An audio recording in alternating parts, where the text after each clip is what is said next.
The fingers wrapped around her throat like a vice, cutting off her air supply as her back slammed against the cold marble pillar of the luxury mall. Shopping bags scattered across the polished floor, expensive fabrics spilling out like wounded soldiers. Her feet dangled 2 inches off the ground. "You think you can run from me, Natasha?" Damon's breath was hot against her face, reeking of whiskey and rage. "You think signing those divorce papers meant you were free?" Natasha clawed at his hands, her designer nails breaking against his grip. Black spots danced in her vision. Shoppers gasped and scattered. Security guards shouted from somewhere far away, too far to matter. "I told you," Damon squeezed harder, watching her lips turn blue with sick satisfaction, "till death do us part." And baby, I meant every word. She was going to die. Right here, in the middle of Seoul's most prestigious shopping center, surrounded by designer stores and horrified witnesses, her ex-husband was going to murder her. 2 years of restraining orders, therapy sessions, and running across an ocean to escape him, and it would end like this.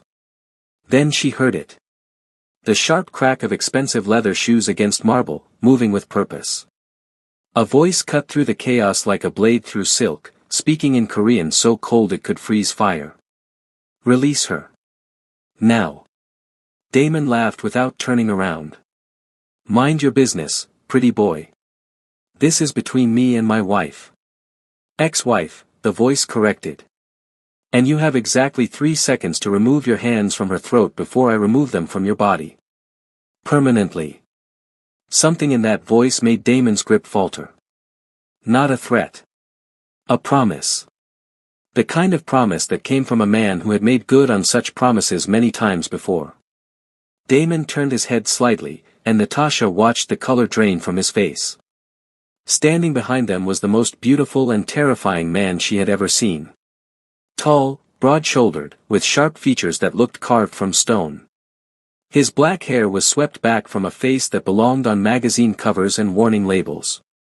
He wore a charcoal suit that cost more than most people's cars, and he was slowly, deliberately rolling up his sleeves, revealing forearms covered in intricate tattoos that told a story only certain people could read. Behind him stood 6 men in black, each one looking like they ate danger for breakfast. "Do you know who I am?" the man asked softly, and somehow that soft voice was more terrifying than any shout. Damon's hand loosened. Natasha gasped for air. "I asked you a question." The man took another step forward. "Do you know who I am?" Damon released Natasha completely. She crumpled to the ground, coughing and gasping, her hand flying to her bruised throat. "I don't know, and I don't care," Damon spat, but his voice wavered. "This doesn't concern you." The man smiled. It didn't reach his eyes. "I am Kang Jae-won. And everything that happens in this city concerns me." Before you continue with this story, if you're new here, hit that subscribe button and tap the notification bell so you don't miss any of our intense stories. Trust me, you don't want to miss what happens next. The color drained from Damon's face so fast that Natasha thought he might faint. She didn't understand. She'd only been in Seoul for 6 months, working as an English teacher at a private academy. She didn't know who Kang Jae-won was.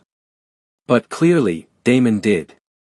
I didn't know," Damon stammered, backing away. "I didn't know this was your place. I was just assaulting a woman in broad daylight." Jae-won's voice hardened to steel. In front of approximately 43 witnesses and 12 security cameras. As if summoned, 6 men in black suits materialized from various corners of the boutique. They moved like shadows, surrounding Damon with practiced precision. "Take him to the basement," Jae-won ordered. "I'll deal with him after I ensure she's okay." "You can't do this," Damon shouted as 2 men grabbed his arms. "I'm an American citizen. I have rights. You can't just. This isn't America." Jae-won's smile was terrifying. "And in my world, I am the law." Damon was dragged away, his screams echoing through the suddenly silent mall until they faded to nothing. Then Jae-won turned to face Natasha fully, and her breath caught for an entirely different reason. He was beautiful. Not handsome in a conventional way, but striking. Dangerous. His dark eyes held a coldness that should have frightened her, but instead, she felt something she hadn't felt in 3 years. Safe. Can you stand? He asked, his voice softening slightly. Natasha nodded, though her legs trembled. I think so. He extended his hand. She stared at it for a moment, at the tattooed knuckles, at the perfectly manicured nails that seemed at odds with the brutal violence she'd just witnessed. She took it. His grip was firm but gentle as he helped her steady herself. Up close, she could smell his cologne, something expensive and intoxicating, mixed with a hint of cigarette smoke. You're hurt, he observed, his eyes fixed on her throat where she knew bruises were already forming. His jaw tightened visibly. He did this to you before. It wasn't a question. How do you know? She whispered. The way you froze. The way you didn't fight back. The way you're not crying, not screaming, not demanding I call the police. His thumb brushed against her wrist, where old scars peeked out from beneath her sleeve. You've learned that none of those things help. Natasha pulled her hand away, shame flooding through her. I should go. Thank you for your help, Mr. Kong, but... Where? He interrupted. Excuse me. Where will you go? He tilted his head, studying her with an intensity that made her feel exposed. He found you once. He'll find you again. Your apartment isn't safe. Your workplace isn't safe. Nowhere is safe for you right now. Natasha's blood ran cold. She hadn't thought that far ahead. She'd been so focused on surviving the last 5 minutes that she hadn't considered the next 5 hours, the next 5 days. I'll figure something out, she said, hating how weak her voice sounded. No. Jae-won's tone left no room for argument. You'll come with me. Natasha laughed, though there was no humor in it. I don't even know you. You could be worse than him. I could be, Jae-won agreed. But I'm not. And right now, I'm your only option. He was right. God help her, he was right. Natasha looked at this stranger, this tattooed man in a suit who commanded shadows and made her abusive ex-husband tremble with a single name. Every survival instinct she'd developed over years of abuse screamed at her to run. But run where? Why? She asked. Why would you help me? Something flickered in Jae-won's eyes. Something that looked almost like pain. Because someone should have helped my mother. And no one did. The admission hung in the air between them, raw and unexpected. Before Natasha could respond, Jae-won turned and began walking toward a private elevator. My driver will take us to my residence. You'll have your own room, your own space. I won't touch you unless you ask me to. Natasha followed him, her heart pounding. And Damon? Jae-won didn't look back. Damon is no longer your problem. The elevator doors opened. Natasha stepped inside, standing beside a man she'd known for less than 10 minutes, a man who was either her salvation or her destruction. She had a feeling there would be no in-between. The penthouse was nothing like Natasha had expected. When Jae-won had said, residence, she'd imagined something cold and sterile, all black leather and sharp edges to match his intimidating demeanor. Instead, she found warmth. Soft lighting. A wall of windows overlooking the glittering Seoul skyline. Books everywhere, shelves overflowing with novels in Korean, English, French, Japanese. You read? She asked, then immediately felt stupid. Of course he read. The evidence was literally surrounding her. Jae-won removed his suit jacket, draping it over a chair. My mother taught me. She said books were the only escape she had during. He trailed off, but Natasha understood. During the abuse.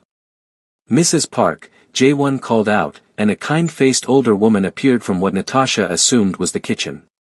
Please prepare the guest suite. And bring ice. And the first aid kit. Mrs. Park took one look at Natasha's throat and her expression crumbled with sympathy. Right away, sir. The poor dear. After she left, Jae-won gestured to a plush sofa. Sit. Please. Natasha sat, suddenly aware of how surreal this all was. This morning, she'd been a normal English teacher planning her grocery list. Now she was in a mafia boss's penthouse, her ex-husband God knows where, her entire life upended. You're in shock, J1 observed, sitting across from her. It will pass. How can you be so calm? Natasha demanded. You just had a man dragged to a basement. You just invited a complete stranger into your home. Nothing about this is normal. Normal. J1's lips curved into a bitter smile. I stopped believing in normal when I was 7 years old and watched my father beat my mother to death with a telephone. Natasha's heart stopped. He was a powerful man, J1 continued, his voice eerily detached. A politician. Respected. Beloved by the public. Behind closed doors, he was a monster. When she finally tried to leave him, he killed her. Made it look like an accident. Everyone believed him. Everyone except you, Natasha whispered. Everyone except me. J1's eyes met hers, and for the first time, she saw the fury burning beneath his composed exterior. I spent 20 years building an empire for the sole purpose of destroying him. When I finally had enough power, enough evidence, enough resources, I made him pay. What did you do to him? Everything he did to her. And more. Natasha should have been horrified. Instead, she felt something dark and satisfied stir in her chest. Good. J1's eyebrows rose slightly. Most people are disturbed when they hear that story. Most people have never had someone they should have been able to trust hurt them. Natasha touched her throat absently. I understand why you did it. I just never had the power to do the same. You have it now. The words hung between them, heavy with implication. Mrs. Park returned with ice wrapped in a soft cloth and a first aid kit. J1 took them from her with a quiet thank you, then moved to sit beside Natasha. May I? He asked, holding up the ice. Natasha nodded, and he pressed it gently to her throat. She hissed at the cold, and his free hand came up to steady her, resting lightly on her shoulder. The bruising will be severe, he murmured. But nothing seems to be damaged permanently. You're lucky. Lucky. Natasha laughed humorlessly. That's not a word I'd use. Then let me rephrase. J1's voice dropped lower. He's lucky I arrived when I did. Another 30 seconds, and I would have been collecting a body instead of a prisoner. The casual mention of death should have disturbed her. It didn't. What are you going to do with him? Natasha asked. That depends. On what? On what you want. Natasha pulled back slightly, searching his face. Why does it matter what I want? J1 set down the ice, his dark eyes intense on hers. Because you're the one he hurt. You're the one who's spent years living in fear. You're the one who deserves to decide his fate. No one had ever given her that power before. Not the police who dismissed her claims. Not the lawyers who told her she didn't have enough evidence. Not the friends who'd said she must have provoked him. I don't know what I want, she admitted. I don't even know what my options are. Your options are limitless. J1 leaned back. I can make him disappear permanently. I can make him suffer indefinitely. I can release him with a warning so severe he'll never come near you again. I can hand him over to the authorities with enough manufactured evidence to ensure he rots in prison for decades. Manufactured? The real evidence of his crimes against you was probably never collected properly, was it? Natasha shook her head bitterly. He's a corporate attorney. He knows how to cover his tracks. Then we create new tracks. Better ones. Ones that lead exactly where we want them to. Natasha stared at this man, this beautiful, terrifying man who was offering her something she'd never dared to dream of. Justice. I need time, she finally said. To think. Take all the time you need. J1 stood. He's not going anywhere. Now, if you're enjoying this story, drop a comment below telling me what you think Natasha should do with Damon. And don't forget to like this video, it really helps the channel grow. Now, let's get back to the story. 3 days passed. 3 days in which Natasha barely slept, barely ate, barely did anything except wander through J1's penthouse like a ghost, trying to make sense of her situation. J1, for his part, kept his word. He gave her space. He didn't push, didn't pry, didn't try to influence her decision. He left for work early each morning, returned late each night, and the only evidence of his presence was the meals left outside her door and the occasional knock to check if she needed anything. On the 4th day, Natasha finally emerged from her room and found him in the living room, staring out at the city lights with a glass of whiskey in his hand. "Can't sleep?" she asked. He turned, and something shifted in his expression when he saw her. "I rarely do. And you?" "Same." Natasha moved to stand beside him at the window. "I keep seeing his face. Feeling his hands. No matter how many times I shower, I can't wash off the feeling of him touching me." J1's grip on his glass tightened. "You will. Eventually. It takes time." "How long?" "I don't know. I still see my father's face every time I close my eyes. But the nightmares come less frequently now. The memories have less power." They stood in silence, two damaged people looking out at a city that sparkled with false promises. "I made a decision," Natasha finally said. J1 waited. "I don't want him dead." She saw his eyebrow twitch slightly. "Not because I don't think he deserves it. But because I refuse to become a killer because of him. He already took so much from me. I won't let him take my soul too." "And the other options?" Natasha turned to face him fully. "I want him to suffer the way I suffered. I want him to feel powerless. I want him to know what it's like to be trapped with no escape, to have no one believe him, to watch everything he built crumble around him." A slow smile spread across J1's face. It was not a nice smile. It was the smile of a predator who had just been given permission to hunt. "That," he said, "can be arranged." What followed was a masterclass in destruction. J1's people moved like ghosts through Damon's life, unraveling every thread he'd ever woven. His prestigious law firm. Suddenly facing fraud allegations from a dozen former clients. His expensive condo in Manhattan. Seized due to suspicious financial activity. His reputation. Demolished by a carefully leaked story about his abuse, complete with hospital records Natasha didn't even know existed. "How did you find those?" she asked as they watched the news coverage together. "I have people everywhere," J1 replied simply. "Nurses. Lawyers. Journalists. Everyone has a price. And everyone has someone they love that they want protected." Damon's face appeared on screen, haggard and desperate, trying to defend himself against allegations that multiplied like hydra heads. Every time he denied one, two more appeared. "He looks terrified," Natasha observed.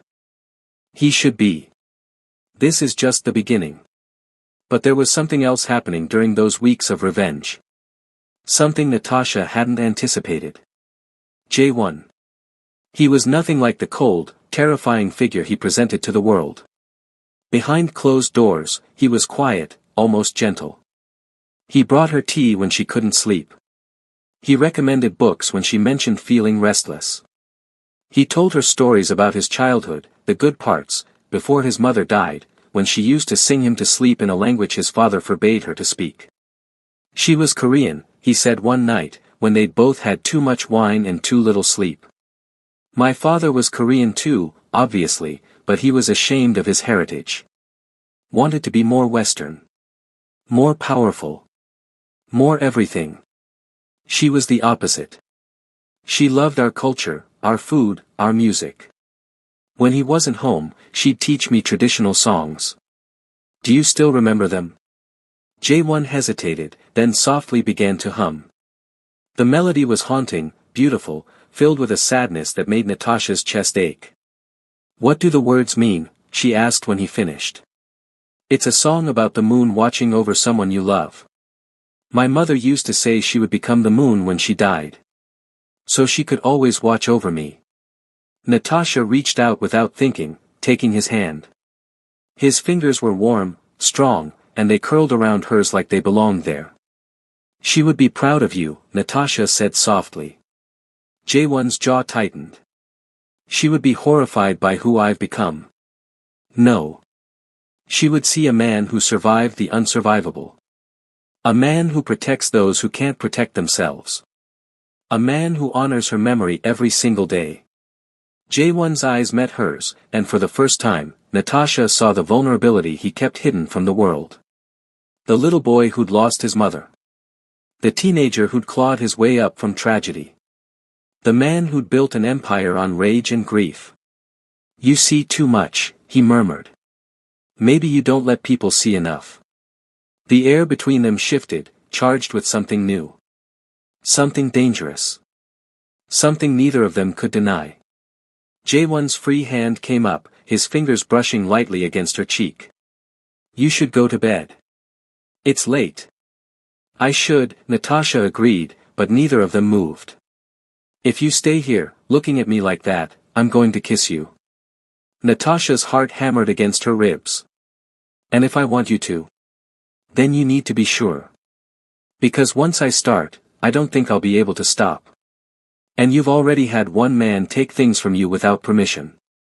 I refuse to be another. Natasha answered by closing the distance between them. The kiss was soft at first. Tentative. Two broken people testing the waters of something terrifying and wonderful. But then Jaewon groaned, low in his throat, and pulled her closer, and the kiss became something else entirely. Fire. Need. A desperate claiming that left them both breathless. When they finally pulled apart, Natasha's lips were swollen and Jaewon's carefully controlled composure was in ruins. Stay with me tonight, he said, his voice rough. Just to sleep. I need to know you're safe. Natasha nodded. Okay. That night, Natasha fell asleep in the arms of a man who'd killed for less provocation than a single tear rolling down her cheek. And for the first time in years, she didn't have nightmares. Weeks turned into months. Natasha moved from the guest suite to Jaewon's bedroom. She learned the rhythm of his life, the early morning workouts, the late-night business calls, the rare moments of peace when he would read beside her while she graded papers. Because yes, she'd returned to teaching. Jaewon had arranged for enhanced security at her academy, invisible guards who ensured no one could ever hurt her again. You don't have to work, he'd said when she'd announced her intention to go back. I know. But I want to. Those kids need me. And I need them. She'd cupped his face in her hands. I won't become a prisoner again, Jaewon. Not even in a gilded cage. He'd understood. Of course he had. But not everyone was happy with their arrangement. She's a liability, said Park Min-jun, Jaewon's second-in-command, one evening when he didn't know Natasha was listening from the hallway. An American woman. In your home. In your bed. The other families are talking. They think you've gone soft. Let them talk. This isn't like you, boss. You've never let anyone this close.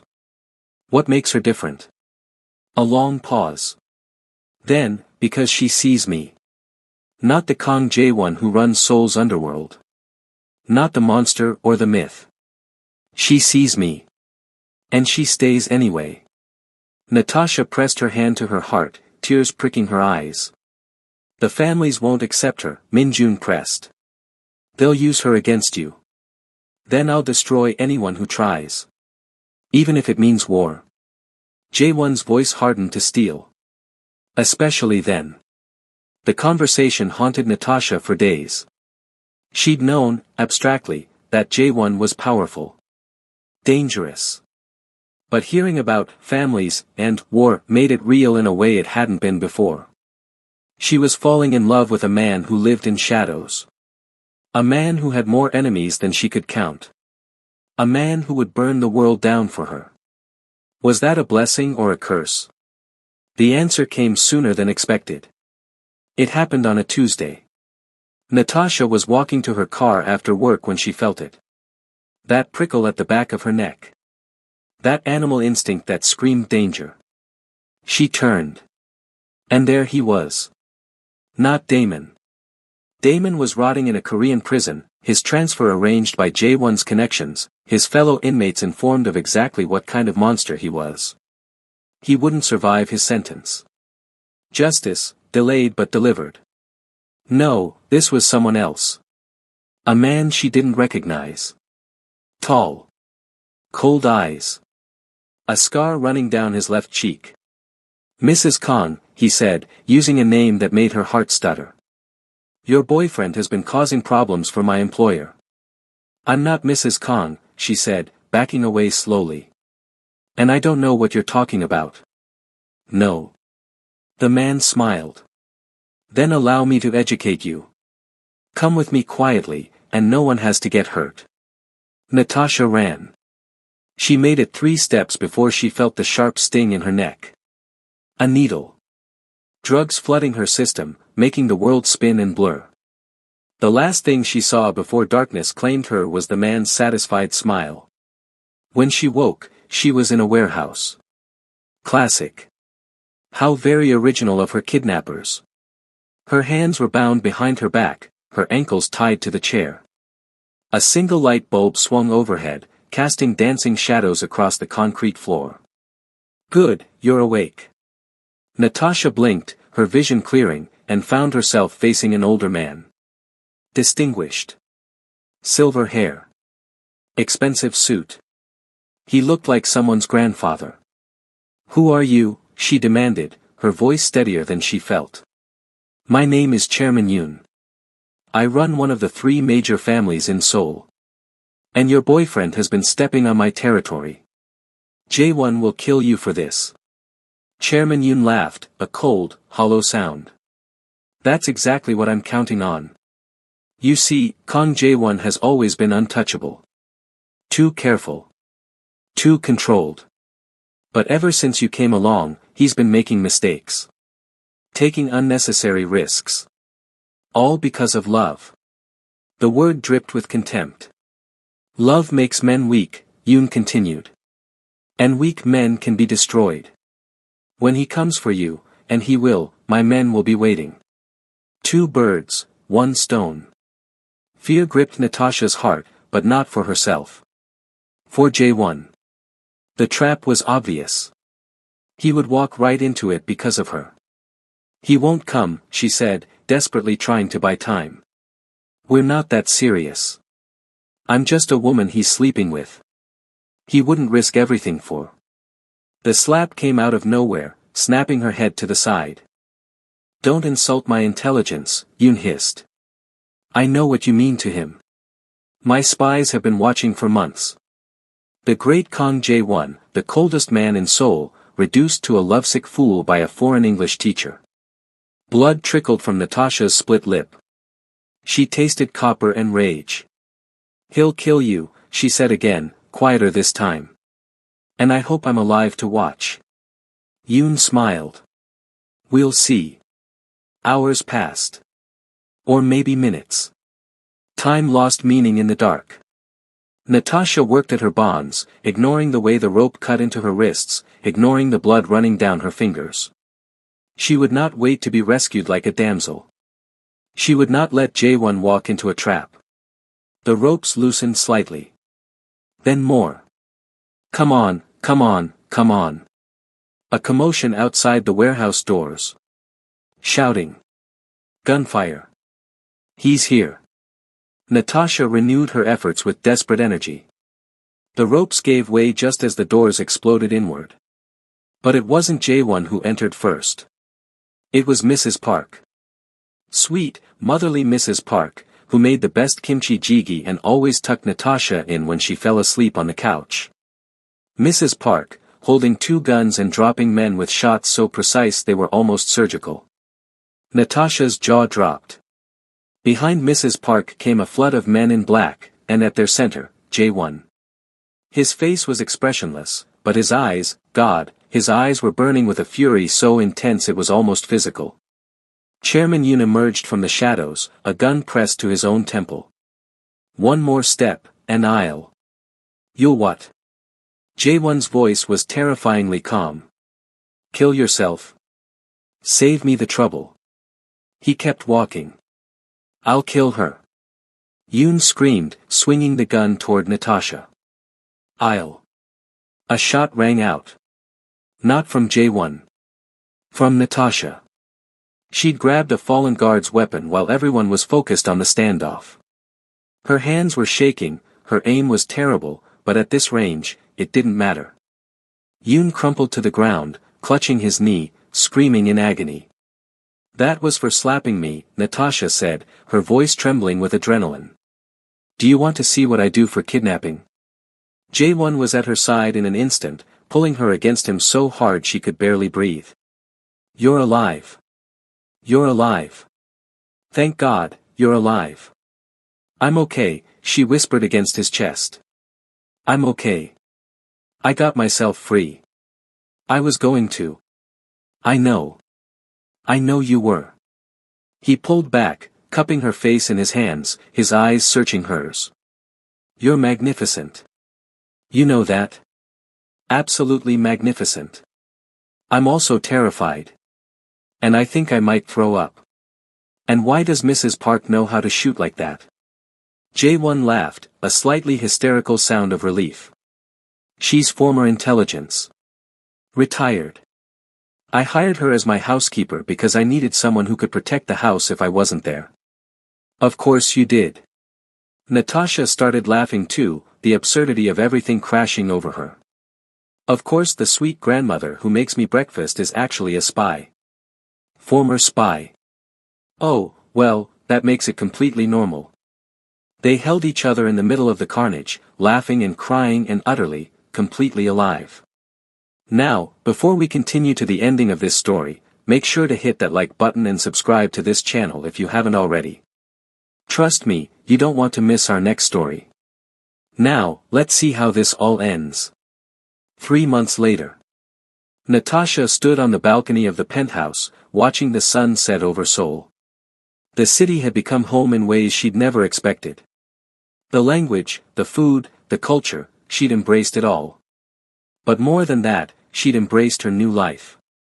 Her new self. Arms wrapped around her from behind, and she leaned back into Jae-won's chest. What are you thinking about? He murmured against her hair. Everything. Nothing. How strange life is. Strange how? Natasha turned in his arms. A year ago, I was hiding in a tiny apartment, jumping at every sound, convinced that I would never feel safe again. Now I'm living with the most dangerous man in Korea, and I've never felt more protected. Dangerous? Jae-won's eyebrow rose. Is that how you see me? It's how the world sees you. But I see something different. What do you see? Natasha reached up, tracing the line of his jaw. A man who's spent his whole life building walls to keep people out. A man who thinks he doesn't deserve love because of the blood on his hands. A man who's so afraid of becoming his father that he doesn't realize he's the exact opposite. Jae-won caught her hand, pressing a kiss to her palm. You see too much. I've told you that before. And I'll keep seeing it until you believe it too. He pulled her closer, his forehead resting against hers. Marry me. Natasha's heart stopped. What? Marry me. Not because I need to protect you. Not because you need to escape anything. But because I can't imagine spending another day without you as my wife. Because I love you. Because you make me want to be better. Because every moment without you feels like a prison, and every moment with you feels like freedom. Tears spilled down Natasha's cheeks. Jae-won. You don't have to answer now. You don't have to answer ever if you're not ready. I just needed you to know. I need you to know that I choose you. Every day. Forever. Natasha thought about everything she'd been through. The years of abuse. The fear. The running. The feeling that she would never be whole again. Then she thought about the past few months. The healing. The growing. The learning to trust again. The discovering that she was stronger than she'd ever believed. And she thought about this man. This beautiful, broken, devastating man who had saved her without trying to change her. Who had given her power instead of taking it. Who had shown her that love didn't have to hurt. Yes, she whispered. Jae-won froze. Yes. Yes, I'll marry you. Yes, I'll spend my life with you. Yes, I'll love you even when you're dangerous, especially when you're dangerous, because I know now that dangerous doesn't mean harmful. Not with you. He kissed her then, deep and desperate and full of promise. The Seoul skyline glittered behind them, a city of secrets and shadows and unexpected love stories. Natasha had come to Korea running from her past. She'd found her future instead. 6 months after the wedding, Natasha stood in front of a roomful of women at Seoul's largest domestic violence shelter. It was a project she and Jae-won had built together, funded by his empire, run by survivors like her. You are not weak because someone hurt you, she said, her voice carrying to every corner of the room. You are not damaged because someone tried to break you. You are survivors. You are warriors. And your story is not over. She saw the tears in their eyes. Saw the flickers of hope. Saw herself in every single face. I know what it's like to feel like there's no way out. I know what it's like to believe you deserve the pain. But I'm here to tell you that's a lie. You deserve safety. You deserve love. You deserve a future where you write your own ending. After the talk, a young woman approached her. Timid. Bruised. Familiar. Does it ever stop hurting? She asked quietly. Natasha took her hands. It gets easier. It changes. The scars become part of your story instead of your definition. And one day, you'll look back and realize you become someone new. Someone stronger. Someone unbreakable. How do I start? Natasha smiled. You already have. You're here. That's the hardest step. Now you just have to keep walking. She watched the young woman return to the group, watched the volunteers surround her with support and resources and hope. This was her purpose. This was her redemption. Turning her pain into someone else's healing. Arms wrapped around her from behind, and she leaned into Jae-won's familiar embrace. You're amazing, he murmured. I learned from the best. Mrs. Park. Natasha laughed. Obviously. That woman is terrifying and wonderful. She is. Jae-won turned her to face him. But so are you. You've built something incredible here. Something that will outlast both of us. We built it together. You had the vision. I just had the checkbook. Natasha shook her head. You had more than that. You had the courage to let me in. To let yourself be loved. That was the hardest thing either of us has ever done. Jae-won kissed her forehead. Still worth it. Still worth it. They stood there, in the shelter they'd created, surrounded by the evidence of their love made tangible. The past couldn't be erased. The scars would never fully fade. But the future stretched out before them, bright with possibility. Damon was dead. His prison sentence had been cut short by inmates who believed in their own kind of justice. Natasha had received the news with nothing more than a quiet nod. He couldn't hurt anyone anymore. That was all that mattered. Chairman Yoon was in prison, his empire dismantled, his family scattered to the winds. The other families had learned the lesson well, nobody touched what belonged to Kang Jae-won. And Natasha? Natasha was finally free. Free to love. Free to live. Free to be the woman she'd always been capable of becoming. The little girl who'd grown up dreaming of romance had never imagined this. Never imagined that her great love story would begin with violence in a mall, with a man rolling up his sleeves and choosing her. But the best stories never go the way you expect. And this was just the beginning of theirs. The end. Thank you so much for staying until the end of this story. If you loved Natasha and Jae-won's journey, drop a comment telling me your favorite part. And if you want to see more stories like this, make sure you're subscribed and you've hit that notification bell. I'll see you in the next one.